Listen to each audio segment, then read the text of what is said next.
Hi, this is Jeff, and this is Article of Faith number 15, Speaking in the People's Language. This is another one that's addressing a false doctrine or false practice of the time. So, this would have been part of the Anglican Church originally, this article, and it was specifically addressing the use of Latin, as that would be what the Catholics had in their service, is the priest would speak Latin and the people may or may not understand it. And this isn't, I don't think this is entirely a Catholic issue either, because then we have churches, I bet you even our own churches, where they would have a pastor that spoke High German and the people spoke Low German. But I think when we look at it, you'll see that there's more application than that.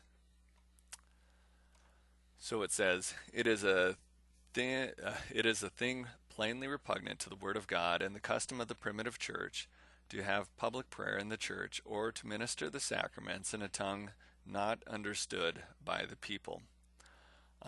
And this is the biggest part of this whole one. Tongue not understood by the people. So whether it's Latin or maybe it's Christianese, it's that idea that we are speaking in a language not understood by the people in the pews.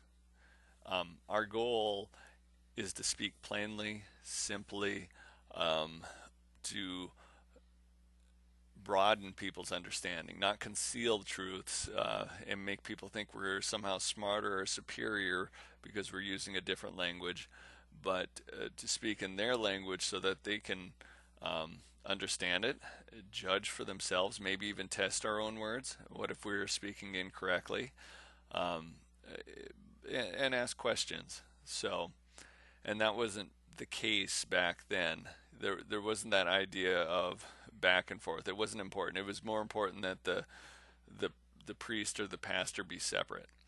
So, and that the people just sit there and do their duty of holding the pew down.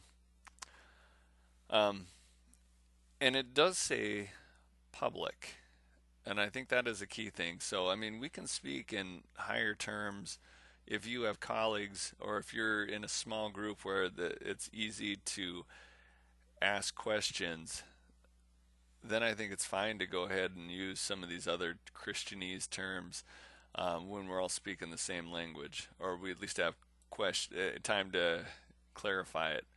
One of the things I've also always appreciated is pastors that will explain like the sacraments or explain some of the other things we do, not just even the sacraments, but some of the traditions.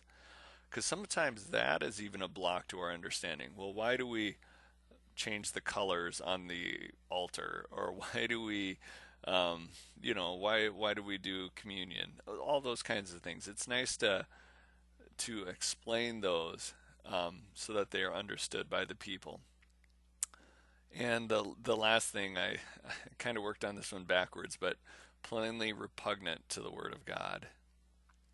And and I was wondering, where is this plainly repugnant? I know there's that warning from Paul that if you have somebody speaking in tongues, that there needs to be an interpreter of the tongue, and I think that's more referring to the Pentecostal church.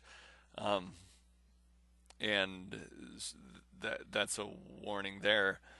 So I thought, where is this? But I think about all the epistles. That was Paul and the other writers trying to say it plainly in the language of the people to broaden their understanding.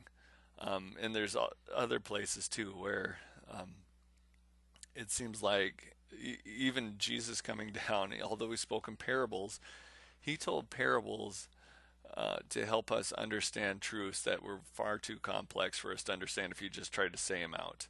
You know, um, he did try to broaden our understanding. So it is all about that. I hope that was helpful for you, and it was a good reminder for me. Thanks.